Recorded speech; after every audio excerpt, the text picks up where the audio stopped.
본문은 참 마음이 무겁게 하는 본문입니다. 예수님께서 그토록 화를 내신 경우가 성경에 거의 나오지 않습니다.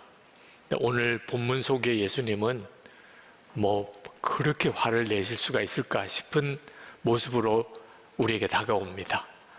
예수님이 성전에 들어가셨는데 그 성전 안에 양과 소와 비둘기를 파는 상인들이, 또 환전상들이 있었습니다. 그들을 보고 예수님께서 노끈을 채찍으로 만들어서 휘두르시고 양과 소를 그 상인들과 함께 그 성전에서 내쫓으시고, 그리고 환전상의 돈을 뒤엎으시고 그 상을 뒤집으시는 그런 일을 하셨습니다.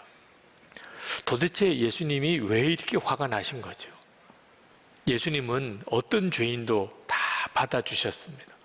그리고 온 인류의 죄를 지시고 십자가에 죽으신 분입니다. 그런데 그 예수님이 이토록 화를 내셨다면 여기에는 도대체 무슨 까닭이 있는 거죠?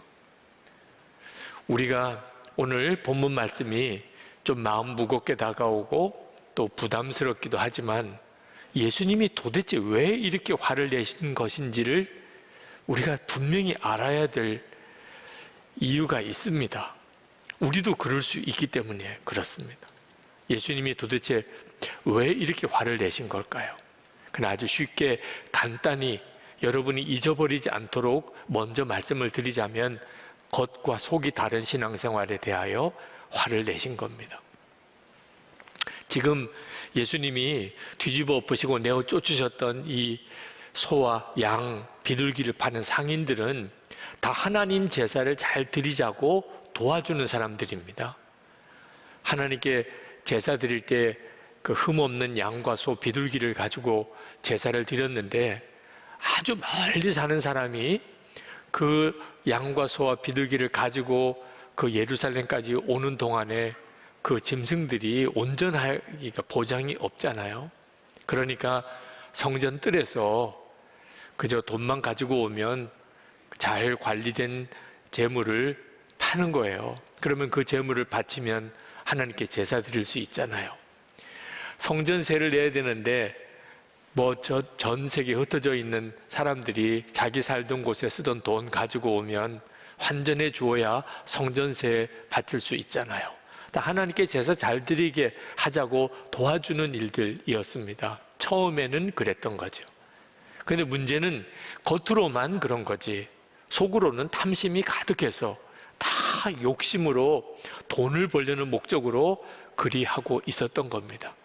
제사장들이 재물을 검사할 때 집에서 가져온 재물들은 다 불합격 판정을 내리고 성전 뜰에서 사온 것만 합격을 주는 거죠. 그러니 비싼 가격에 성전 뜰에서 파는 재물을 사서 바쳐야 되고, 또 환전 수수료를 엄청나게 매긴 바람에 그것 때문에 또 엄청난 수익이 생기게 됩니다. 그 이익이 다 제사장들에게로 가는 거죠. 제사장과 상인들이 결탁을 한 겁니다. 하나님의 성전이 이게 기가 막힌 정말 탐욕의 소굴이 되어버린 거죠. 예수님께서 그 모습에 진노하신 겁니다. 성전이라는 곳이 도대체 어떤 곳인가? 성전은 우리가 하나님과 만날 수 있는, 하나님이 정하신 이 지구상의 유일한 곳이었습니다. 인간이 타락하고 난 다음에 하나님과 함께 살 수 없었어요. 우리에게는 정말 절망이죠. 그때 하나님께서 용서받을 수 있는 곳, 우리가 회개하면 용서받을 수 있는 곳, 그 제사 드리는 곳입니다. 하나님께 기도할 수 있는 곳, 하나님께 예배할 수 있는 곳, 하나님께서 그것을 허락해 주셨어요. 그게 성전이었습니다. 예수님은 그래서 그것을 아버지 집이라, 16절에 내 아버지의 집이라 그렇게 말씀을 하시고, 만민이 기도하는 집이라 그렇게 말씀하신 곳이 성전이에요. 성전은 우리가 하나님의 은혜를 받는 곳이고, 그리고 구원의 역사를 경험하는 곳입니다. 그러니 이 성전이 타락했다는 말은 구원의 길이 막혔다는 길이고 은혜의 길이 막혔다는 것입니다. 이스라엘 백성들에게 있어서 성전은 영적인 생명줄입니다. 근데 성전이 타락하면 이스라엘 백성들에게는 더 이상 소망이 없습니다. 곧 그 나라는 다 망하게 되는 거죠. 게다가 이 성전은 예수님을 예표하는 것이었습니다. 구원의 문, 은혜의 문은 예수 그리스도를 말하는 것이었어요. 예수님이 이 땅에 오시기 전에 그 예수님을 예표하는 곳이 성전이었습니다. 그래서 21절에 예수께서 성전이라고 하신 것은 자기 몸을 두고 하신 말씀이다. 그렇게 성경이 기록했습니다. 그러니 성전이 타락한 것을 보고 예수님께서 그렇게 진노하신 거예요. 성전 타락의 핵심은 겉과 속이 다른 겁니다. 겉으로만 하나님을 믿지 속으로는 세상을 섬기고 탐심을 가지고 있는 것이죠. 여러분, 여기서 우리가 형식적인 신앙생활, 예수를 믿어도 종교로서 믿는 것, 이게 얼마나 무서운 건가를 알아야 합니다. 겉으로는 하나님을 믿어요. 교회도 나오고 예배도 드리고 헌금도 하고 교회 봉사도 하고 겉으로는 하나님 믿는 사람이에요. 근데 문제는 마음 중심입니다. 마음 중심이 정말 예수님께서 그 마음의 왕 되신 사람인가 하는 거예요. 겉처럼 속도 그런가 하는 거죠. 저는 이 설교를 준비하면서 사실 너무나 많은 시간 힘들고 어려운 기도의 시간을 가졌습니다. 만약에 예수님께서 성전을 그렇게 정말 진노 가운데 채찍질 하시고 청소하신, 정결케 하신 그 일이 우리 교회에 오시면 어떻게 하실까? 그 생각을 하게 되었어요. 예수님께서 우리 교회에 오시면 주님은 뭐라고 하실까? 아마 틀림없이 주님은 저부터 찾으실 거예요. 제가 이 교회 담임 목사니까. 그러니까 저부터 부르실 겁니다. 주님은 저에게 뭘 물으실까요? 2021년에 교인은 도대체 몇 명이나 늘었냐? 주일 예배는 몇 명이나 모이냐? 온라인 교회에 접속해 오는 사람은 몇 명이냐? 유튜브 구독자 수는 도대체 얼마나 되냐? 그거 묻지 않으실 거라고 생각합니다. 예배당 교육관을 지었다는데 한번 가보자. 도대체 선한목자교회 이 건물이나 시설은 어떠냐? 주님은 그것에 대해서도 묻지 않으실 것 같아요.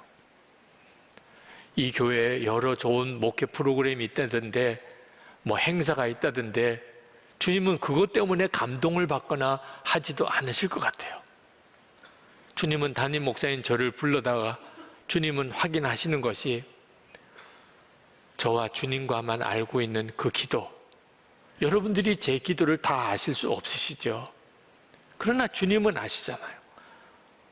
그리고 제 마음속, 제가 아무도 없이 혼자만 있을 그때 제가 가지고 있었던 제 삶, 주님은 그것에 대해서 말씀하실 거예요. 제 마음의 중심에 도대체 무슨 생각이 있는지 주님은 그걸 말씀하실 것 같아요. 그거면 모든 것이죠. 주님이 관심하는 것이 마음이구나. 1년 동안 열심히 목회는 한다고 했는데 이 어려운 때에 어떻든지 교회를 섬기려고 했지만 결국 진짜 중요한 것은 제 마음의 중심이구나. 혹시 주님, 우리 교회에 주님이 그토록 진노하실 일이 혹시 있습니까? 있으면 깨닫게 해주시기 바랍니다. 그 일에 대해서 참 많이 주님 앞에 묻고 또 물었어요. 진짜 혹시 그런 일이 있을까 싶어서. 제가 안산에서 목회할 때 아주 먼 거리에 한 2시간가량을 걸쳐서야 오실 수 있는 거리에 이분이 교회 등록을 하시는 겁니다. 그래서 그분을 만나서 왜 이렇게까지 하시냐고 그렇게 그분과 한참을 이야기를 했어요. 그분이 그런 이야기를 하시더라고요. 목사님, 저는 정말 예수님께서 그 교회 진짜 주인이 되시는 그런 교회를 제가 가보고 싶습니다. 예배를 드리면 예수님이 정말 함께 계시는구나. 주님을 바라보는 그런 예배를 드릴 수 있는 그런 교회를 저는 정말 찾고 싶습니다. 뭐 그런 마음의 동기 때문에 그런 오랜 시간을 걸치고도 주일 예배를 드리러 오시고 아예 교회에 등록을 하시겠다고 하신 거죠. 제가 그분과 이야기를 나누고 참 많은 생각을 했는데 그분이 가지고 있는 그 열망이 제가 가지고 있는 열망이에요. 정말 예수님이 그 교회 주인이시구나. 예배를 드리면 주님이 함께 계시는 게 정말 느껴지고 만나지는구나. 그런 예배를 드릴 수 있는 교회가 있다면 저는 비행기를 타고 가서라도 그 교회에 가서 예배 드리고 그 교회 교인이 될 거예요. 그게 제 마음의 소원입니다. 그런데 저는 그런 교회가 있어도 갈 수가 없어요. 왜? 제가 이 교회 담임 목사니까. 여러분들 같으면 그런 교회가 있다 그러면 얼마든지 가실 수 있겠죠. 그죠? 그렇지만 저는 담임 목사인데 그런 교회가 있다고 제가 갈 수 없잖아요.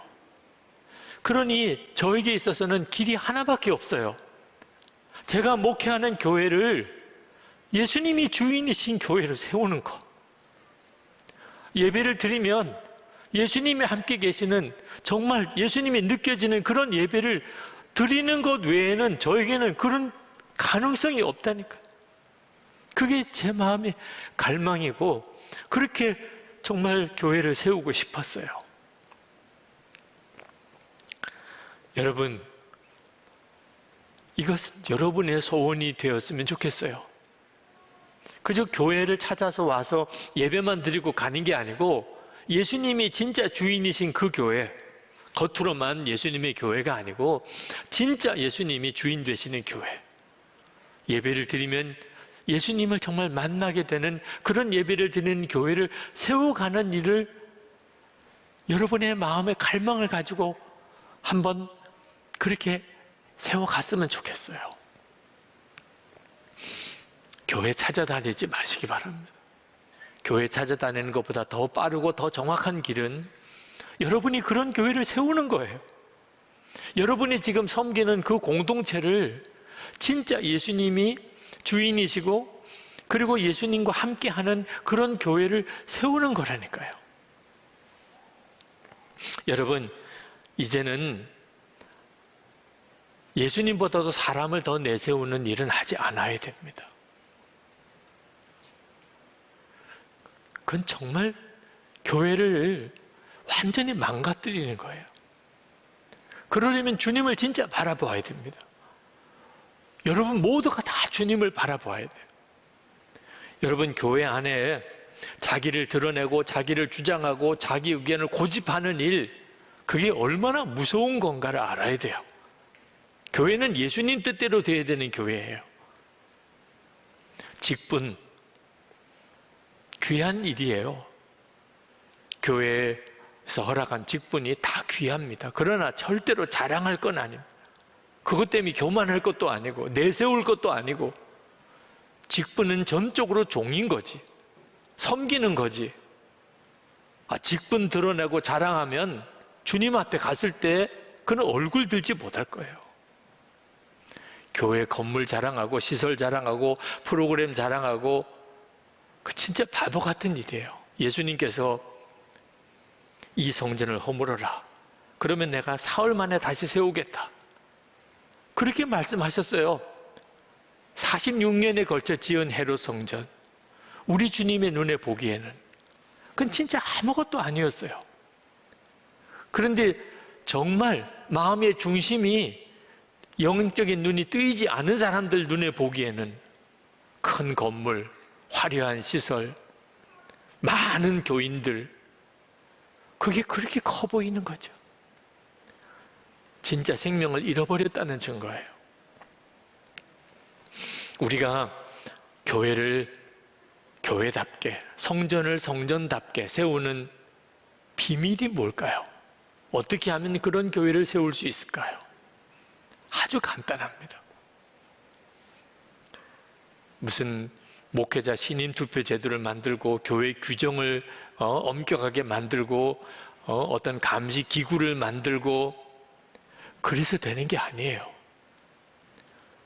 교회 구성원 모두가 다 자기가 성전이 되는 거예요. 그 성전된 성도들이 모인 교회가 예수님이 주인이신 교회, 진짜 성전인 교회인 거예요.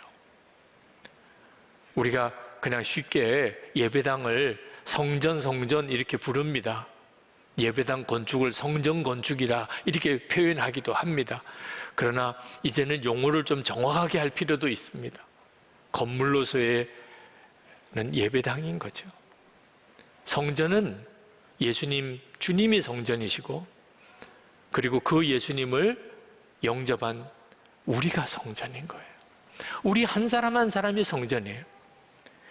고린도전서 3장 16절 17절에 이렇게 말씀합니다. 너희는 너희가 하나님의 성전인 것과 하나님의 성령이 너희 안에 계시는 것을 알지 못하느냐. 누구든지 하나님의 성전을 더럽히면 하나님이 그 사람을 멸하시리라. 하나님의 성전은 거룩하니 너희도 그러하니라. 여러분이 진짜 겉으로만 말로만 성전이다, 예수님 내 마음에 거하신다 하지 않고 정말 예수님이 마음에 거하시는 사람으로 사는 것, 그게 바로 교회를 교회답게 만든, 정말 성전이 성전되게 하는 열쇠예요. 그게 모든 것이에요. 우리가 예수를 믿되 겉과 속이 다르지 않게 믿는 거예요. 어느 목사님 일기를 보니까 그날 겪은 참 기가 막힌 일 하나를 기록하셨어요. 신호등이 붉은 등으로 바뀌어서 차를 세웠는데 뒤에 찢어지는 브레이크 밟는 소리가 들리더랍니다. 깜짝 놀라서 백밀러를 보니까 뒤에서 차가 급히 추돌할 직전까지 되었다가 겨우 멈췄어요. 정말 아슬아슬하게 큰 사고가 날 뻔했는데 사고가 나지를 않았습니다. 뒤에 운전하시는 분이 보니까 백미러를 보니까 정신이 하나도 없어 보이더래요. 아마 딴 정신 팔다가 앞에 차가 멈추는 걸 못 보고 그냥 부딪힐 뻔했는데 다행히 그 브레이크를 밟고 차가 쓴 거예요. 아슬아슬하게 정말 섰습니다. 뒤에 운전하시는 분이 한동안 정신이 없어 보이더니 이제 좀 정신이 차려지고 그러더니 급히 속에서 담배를 꺼내서 피더래요. 근데 그게 왜 그렇게 목사님의 일기 속에 등장했냐면 그 차의 백미러에 큰 십자가가 이렇게 달려있는데 차가 급히 서는 바람에 얼마나 흔들리는지 십자가가, 그 십자가는, 큰 십자가는 흔들리는데 그 사람은 담배를 피고 있는 모습이 너무나 많은 생각을 하게 만들더라. 여러분이 실제로 살아가는 동안에 여러분의 삶이, 여러분의 마음의 중심이 정말 예수님이 왕 되신 그 사람입니까? 교회를 교회되게 바로 세우는 사실 핵심은 바로 거기에 있어요. 오늘 말씀은 참 두렵기도 하고 부담스러운 말씀이긴 합니다만 2021년 오늘 마지막 주일이잖아요. 이 마지막 주일에 하나님이 마치 정해 놓으신 것처럼 주시는 본문이라는 생각이 듭니다. 여러분, 해마다 우리는 마지막 주일을 맞이하지만 이 마지막 주일은 예행 연습이에요. 우리에게는 언젠가 진짜 마지막 주일이 옵니다.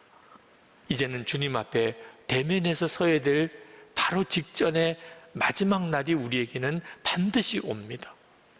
그러므로 한 해 마지막 날이, 마지막 주일을 여러분 그냥 무심히 흘러보내면 안 됩니다. 늘 해마다 오는 날 그렇게 생각하면 안 됩니다. 내가 지금 주님 앞에 서도 괜찮은가?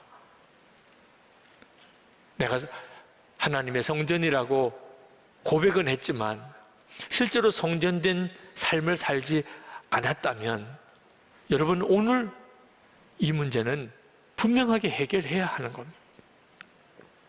만약에 우리가 준비되지 않고 그렇게 우리 자신을 분명하게 살피고 성전을 정결하게 하시는 우리 주님, 우리 마음을 정말 정결하게 하시는 역사를 오늘 힘입지 못한다면 우리는 지금 있는 이 모습으로 주님 앞에 서게 됩니다.